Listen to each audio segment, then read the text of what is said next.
장 40절에서 46절까지의 말씀입니다. 마태복음 26장 40절에서 46절까지의 말씀을 교독하도록 하겠습니다.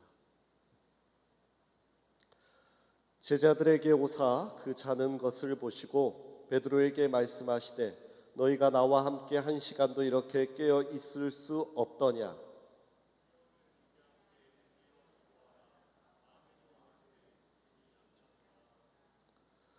다시 두 번째 나아가 기도하여 이르시되 내 아버지여, 만일 내가 마시지 않고는 이 잔이 내게서 지나갈 수 없거든 아버지의 원대로 되기를 원하나이다 하시고,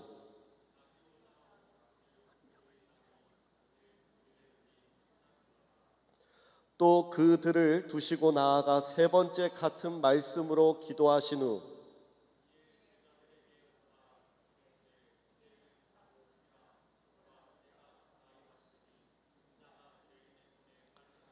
같이 읽겠습니다. 일어나라, 함께 가자. 보라, 나를 파는 자가 가까이 왔느니라. 아멘. 한 번 더 기도하겠습니다. 하나님 감사합니다. 귀하고 복된 주일입니다. 하나님께 영광 올려드릴 수 있도록 우리의 마음을 붙잡아 주시옵소서. 하나님 어쩔 수 없이 가정에서 예배드립니다. 그러나 하나님 이곳을 사모하여서 하나님 모든 것이 회복될 때에 다 같이 나와 예배드릴 수 있도록 주님 역사하여 주시옵소서. 정말 가정이 힘들고 경제가 힘들고 모든 것이 어려운 상황에 처해 있습니다. 하나님 이것을 돌파할 수 있는 것은 기도의 힘인 줄로 믿습니다. 예수님께서 기도하셨듯이 우리도 기도하게 하시고 기도의 힘으로 능력으로 승리할 수 있는 성도들 되게 하여 주시옵소서. 오늘 말씀에 집중하여서 하나님이 어떠한 분이신지 말씀을 통하여 깨닫는 시간 되게 하여 주시옵소서. 감사드리며 걸어가신 예수님의 이름으로 기도합니다. 아멘. 할렐루야. 오늘 하나님께 예배로 감사함으로 나아가는 저와 여러분 되기를 소망합니다. 오늘 제자들의 약점이라는 제목으로 하나님의 말씀을 나누도록 하겠습니다. 여러분, 우리의 인생은 선택의 연속입니다. 우리는 항상 선택하며 살아갑니다. 그러나 때로는 어떤 것이 옳은 것인지 어떤 것이 잘못된 것인지 혼란스러울 때가 있습니다. 그리고 또한 사소한 것도 결정하지 못할 때가 있습니다. 그래서 결정장애를 앓는 분들도 있습니다. 우리가 흔히 식당에 가서도 무슨 음식을 먹을지도 우리는 선택해야 되는데 그것이 어려울 때도 있습니다. 그리고 시간이 오래 걸려요. 그럴 뿐만 아니라 또 옆에 있는 사람한테 대신 선택해달라고 말하기도 합니다. 그러나 항상 답은 누구한테 있습니까? 나에게 있는 것이죠. 내가 결정해야 되는 것입니다. 한 번은 서양 사람이 운영하는 그 악기점에 들른 적이 있습니다. 그래서 악기를 하나 고르려고 갔었는데요. 보통 그 우리나라 악기점에 가면은 사장님들이 추천을 해줍니다. 이 초급자가 쓸만한 악기가 무엇인지, 중급자가 쓸만한 악기가 무엇인지 그런 그 사장님이 골라주거든요. 그래서 저도 그 서양 사람한테 악기 좀 골라달라고 이렇게 부탁을 했습니다. 팁을 달라고. 근데 그분이 제 앞에다가 여러 가지 악기를 이렇게 꺼내 놓는 것입니다. 한 여러 악기를 꺼내 놓더니 저보고 테스트를 해보고 그 악기를 직접 네가 고르라고 이렇게 말하는 것입니다. 그 부탁을 들어주지 않았습니다. 너가 해라는 것이죠. 몇 번을 더 부탁했어요. 이 악기가 나한테 맞는 것일까요? 아니면 저 악기가 나한테 맞는 것일까요? 그러니까 돌아온 대답은 이렇게 이야기하더라고요. It's up to you. 너한테 달려있다. 선택은 너가 해라. 너가 시연해보고 선택은 너가 해라. 이렇게 말했습니다. 우리의 인생을 누군가에게 부탁할 수가 없습니다. 조언은 받을 수 있고 팁은 얻을 수 있지만은 선택은 본인 스스로 해야 하는 것입니다. 우리는 항상 선택의 기로 앞에 서 있습니다. 진부적인 이야기일 수 있지만은 좋은 선택을 자주 하면은 좋은 인생이 될 가능성이 많습니다. 그러나 나쁜 선택을 자주 하면은 나쁜 인생이 될 가능성이 많은 것입니다. 오늘 예수님께서 어떤 선택을 하십니까? 가장 좋은 선택, 기도를 선택하십니다. 예수님의 선택은 위기 때의 기도를 선택하셨습니다. 예수님께서는 항상 최선의 선택을 하셨던 분이셨습니다. 이 땅에서 사역하실 때 그분은 돈 있는 사람, 힘 있는 사람들과 함께 사역하신 것이 아니라 힘없고 가엾고 가난한 사람들과 함께 사역하셨습니다. 예수님은 과부나 그와 같은 사회적 약자들을 찾아가셔서 위로해 주셨습니다. 우는 사람과 함께 울어주셨고 병든 사람에게 직접 찾아가셔서 병을 고쳐주셨습니다. 그럴 뿐만 아니라 하늘의 복음과 진리를 백성들에게 가르쳐 주셨습니다. 오늘 자신의 마지막을 준비하면서도 가장 좋은 선택을 하셨습니다. 그것은 기도였습니다. 우리 사진 자료를 잠깐 보겠습니다. 오늘 마지막 기도를 드리신 장소가 겟세마네 언덕입니다. 우리가 누가복음에 보면은 감람산으로 가셨다라고 되어 있습니다. 예수님께서는 습관을 쫓아 감람산에 가셔서 겟세마네 언덕에 가셔서 기도를 하셨습니다. 이 겟세마네라는 뜻은 올리브 오일을 짜는 틀이라는 그 뜻을 갖고 있습니다. 여기서 주는 의미가 있는 것이겠죠. 올리브 오일 기름을 짜듯이 예수님께서 마음을 짜시며 마음을 조이시며 바로 기도하신 것입니다. 예수님께서는 위기의 때에, 인생의 위기 때에 기도라는 최상과 최선의 선택을 하신 것입니다. 우리 38절 말씀 한 번 더 읽겠습니다. 이에 말씀하시되 내 마음이 매우 고민하여 죽게 되었으니 너희는 여기 머물러 나와 함께 깨어 있으라 하시고, 예수님께서 고민하셨습니다. 얼마나 고민하셨으면은 죽음 앞에 마음이 괴로웠다, 내가 죽을 지경이다, 이렇게 말씀하셨습니다.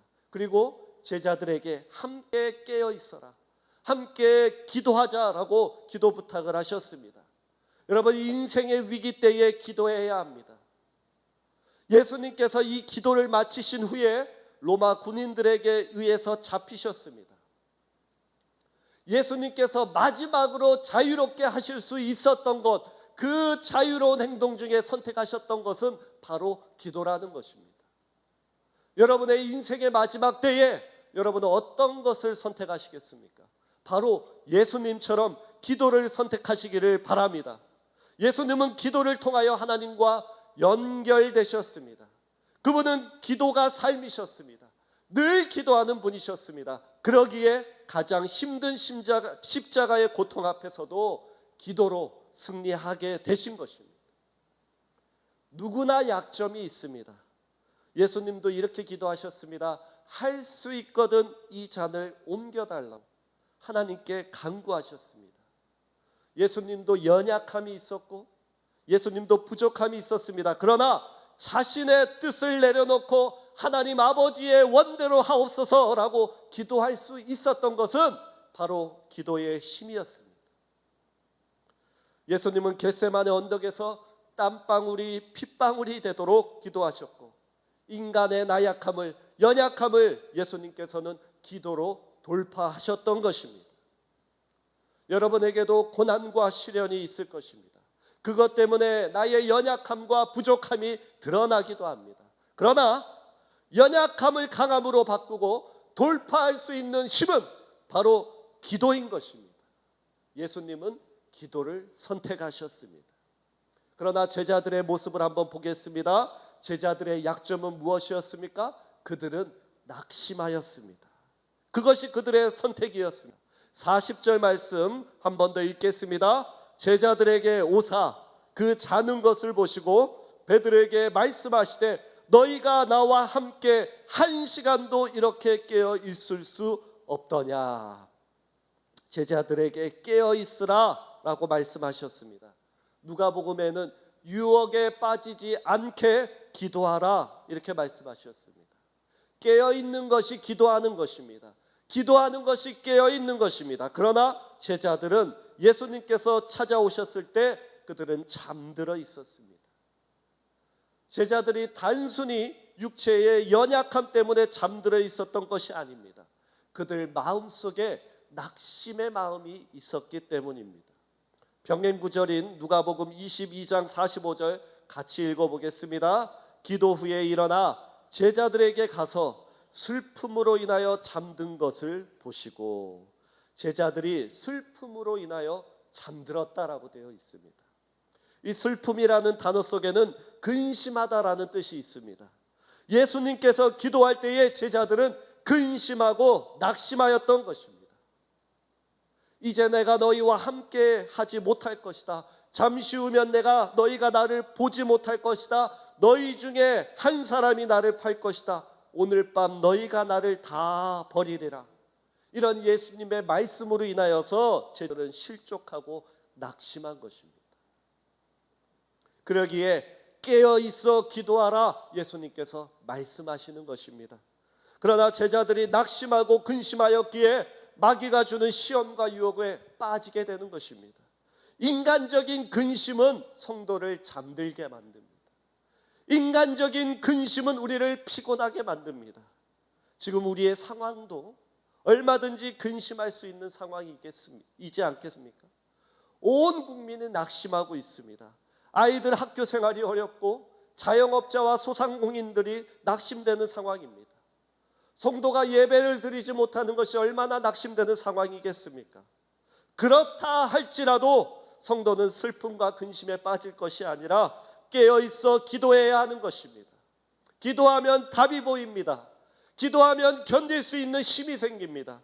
기도하면 바다가 갈라질 것이고, 바다가 갈라지지 않으면 그 바다 위로 하나님께서 우리를 걷게 하여 주실 줄로 믿습니다. 깨어있어 기도로 승리할 수 있는 저와 여러분 되기를 바랍니다. 두 번째, 제자들의 약점이 있습니다. 그것은 바로 주님의 경고를 무시한 약점이었습니다. 우리 43절 말씀 보겠습니다. 다시 오사 보신즉 그들이 자니 이는 그들의 눈이 피곤함이더라. 예수님께서 제자들이 자는 모습을 보시고 시험에 들지 않게 깨어 기도하라고 경고의 말씀을 주셨습니다. 그럼에도 제자들은 경고의 말씀을 듣지 않습니다. 다시 오셨을 때 그들이 여전히 자고 있었습니다. 주님의 경고의 말씀을 무시한 것입니다. 이렇게 우리가 예배드리지 못하게 된 것 또한 하나님의 경고의 메시지가 있는 것입니다. 이러한 상황 가운데도 믿음 잃지 않도록 기도할 수 있기를 바랍니다. 또한 우리 교회에 속한 성도들이 깨어 있을 수 있도록 여러분, 우리 깨어 있는 자가 깨어 있지 않는 자들을 기도로 깨울 수 있는 저와 여러분이 되기를 소망합니다. 요나서 3장 4절 5절 말씀 보겠습니다. 요나가 그 성읍에 들어가서 하루 동안 다니며 외쳐 이르되 40일이 지나면 니느웨가 무너지리라 하였더니 니느웨 사람들이 하나님을 믿고 금식을 선포하고 높고 낮은 자를 막론하고 굵은 배 옷을 입는지라. 죄악의 도시였던 니느웨가 요나 선지자의 경고의 말씀을 듣고 회개하였을 때 하나님의 진노를 피할 수 있었습니다. 하나님의 말씀을 무시하지 마시기 바랍니다. 죄인들도 회개하고 돌아올 때 사랑으로 안아주시는 분이 하나님이신 줄로 믿습니다.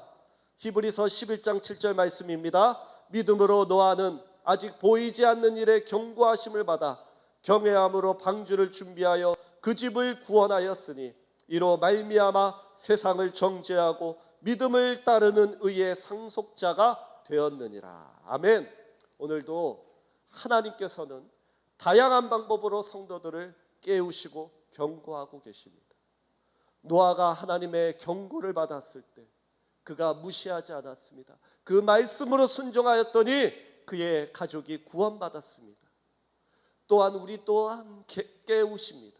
성경의 말씀을 통하여 경고하시고 자연을 통하여 경고하시고 때로는 질병을 통하여 경고하시며 때로는 주의 종의 말씀을 통하여서 경고하십니다. 여러분, 그럼에도 사람들이 경고의 말씀을 듣지 않습니다. 아이들이 부모의 말씀을 잘 듣지 않습니다. 학생이 선생님의 말씀을 듣지 않고 친구들을 괴롭힙니다. 성도가 주의 종의 말을 듣지 않습니다. 예수님께서 이렇게 한탄하십니다. 마가복음 7장 6절입니다. 이르시되 이사야가 너희 외식하는 자에 대하여 잘 예언하였도다. 기록하였으되 이 백성이 입술로는 나를 공경하되 마음은 내게서 멀도다. 이 말씀은 바로 나에게, 우리에게 주시는 경고의 말씀인 것입니다. 말씀을 듣는 것 같지만은 그들의 마음이 내게서 멀었도다라며 한탄하시는 것입니다. 여러분, 경고의 말씀을 들으시기 바랍니다. 나에게 좋은 말씀, 복에 대한, 기복에 대한 말씀만 듣지 마시고 경고의 말씀을 들으시는 것이 은혜인 줄로 믿습니다. 듣는다는 것은 그냥 듣는 것이 아닙니다. 알아들을 뿐만 아니라 그대로 행하는 것을 의미합니다. 야고보서 1장 22절 말씀입니다. 너희는 말씀을 행하는 자가 되고 듣기만 하여 자신을 속이는 자가 되지 말라. 듣기만 하면은 자기 자신을 속이는 자가 된다고 말씀하십니다. 주님께서 제자들을 깨우셨듯이 여러분을 깨우고 계십니다. 도영아, 나와 함께 한 시간도 깨어 있을 수 없더냐? 시험에 들지 않게 기도하라. 그 말씀을 우리에게 동일하게 해주시는 것입니다. 여러분, 예수님과 제자들의 결론이 어떻게 됩니까? 깨어 기도했던 주님은 알면서도, 유다가 예수님을 잡으러 올 것을 알면서도 그 자리에서 기도하셨을 뿐만 아니라 십자가의 고통을 당하셨습니다. 하나님의 뜻대로, 원대로 그분의 뜻을 이루셨습니다. 십자가의 고통이 고통의 시간이었지만 부활하신 주님은 우리에게 새 생명을 주셨고 굿뉴스, 새로운 소망의 시작이 우리에게 이루어졌습니다. 그러나 잠들고 깨어있지 못했던 제자들은 한 사람도 빠짐없이 예수님을 다 버리고 떠나게 되었습니다. 베드로는 예수님을 저주하며 부인하게 되었습니다. 우리가 깨어있지 않다라고 한다면은, 우리가 잠들어 버렸다라고 한다면은 이 모습이 나의 모습이 될 것입니다. 어느 주일 저녁에 두 명의 젊은이가 도박장을 향해서 달려갔습니다. 인생을 즐기고 싶어하는 마음이 있었기 때문입니다. 그런데 도박장 바로 옆에는 작은 교회가 있었다고 합니다. 아무 생각 없이 도박장으로 들어가던 두 청년 중에 한 명이 우연히 교회 입구에 적혀있던 그 주일의 설교 말씀을 보게 됩니다.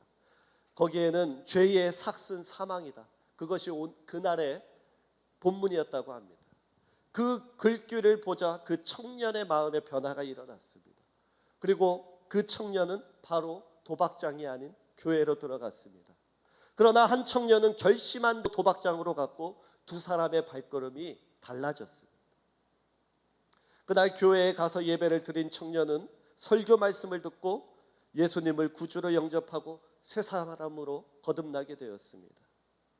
그때 교회로 말씀을 들은 청년은 그 후로부터 30년 후에 미국의 대통령으로 취임하게 되었습니다. 그가 바로 22대, 24대 미국의 대통령인 클리블랜드입니다. 이 사람입니다. 그가 대통령에 취임하는 그 순간, 그날 30년 전 도박장으로 선택했던 그 젊은이는 그날 감옥에서 자신의 친구가 대통령으로 취임하는 기사를 읽게 되었다고 합니다. 그는 친구의 취임 소식을 듣고 가슴을 치며 후회했습니다. 그러나 선택의 결과가 달라졌기에 다시 회복할 수가 없는 것입니다.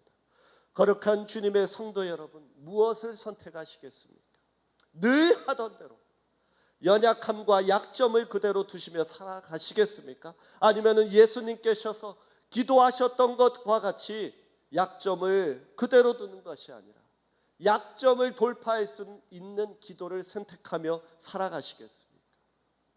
제자들처럼 위기 때에 낙심하지 말고 졸지 말고 기도합시다.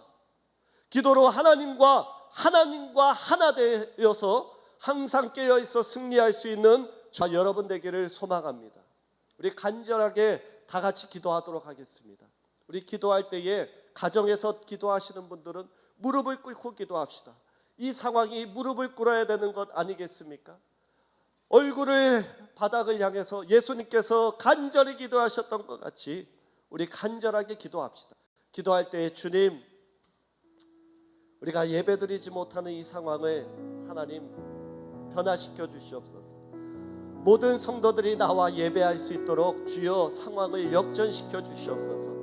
이 땅에 가득한 코로나 바이러스 속히 무너지게 하여 주시옵소서. 우리의 자녀의 세대들이 일어나게 하여 주시옵소서. 간절히 무릎 꿇고 주여 부르짖어 기도하겠습니다. 주여. 거룩하신 아버지 하나님 앞에 간절하게 무릎 꿇고 기도하오니 아버지 하나님 예수님이 기도하셨던 같이 주여 우리도 기도하게 하여 주시옵소서. 주여 기도하지 아니하면 우리가 살아갈 수 없기에 주여 무릎을 꿇고 기도하니 간절하게 기도하오니 아버지 하나님 이 상황을 역전시켜 주시옵소서.